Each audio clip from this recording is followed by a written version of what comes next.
Hello guys! Welcome back to Nuna Lifestyle. Ngayon, napapakita ko sa inyo kung ano ang mga gamit ng tinatawag nilang as-is sa Batangas or sa ibang lugar ito ay tinatawag na ople or kaya ay alagasi.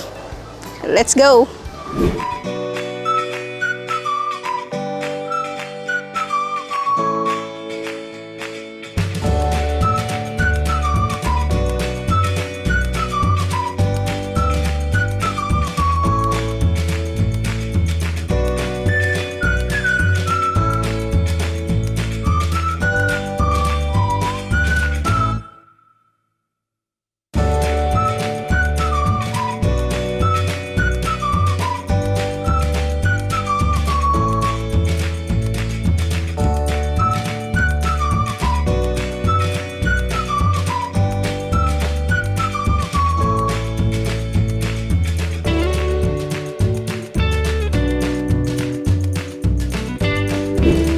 That's it guys.